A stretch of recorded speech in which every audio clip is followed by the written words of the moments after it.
এবার জামাতকে রাজনৈতিক অধিকার থেকে বঞ্চিত করার ডাক দিলেন গণজাগরণ মঞ্চের অন্যতম আহ্বায়ক ডক্টর ইমরান এইচ সরকার।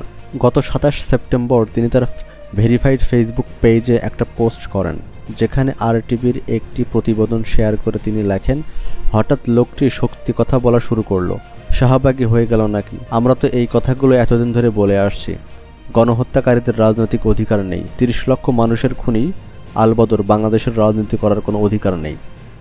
তার এই পোস্টে সাধারণ মানুষের প্রতিক্রিয়া। একজন ফেসবুক ইউজার লেখেন, রাজাকার শব্দটি রাজাকারের গায়ে লেগেছে, আর এটাকে বিস্তর ভূমিকায় রাখার জন্য শিক্ষার্থীদের ব্রেইন ওয়াশ করেছে জামাত শিবির।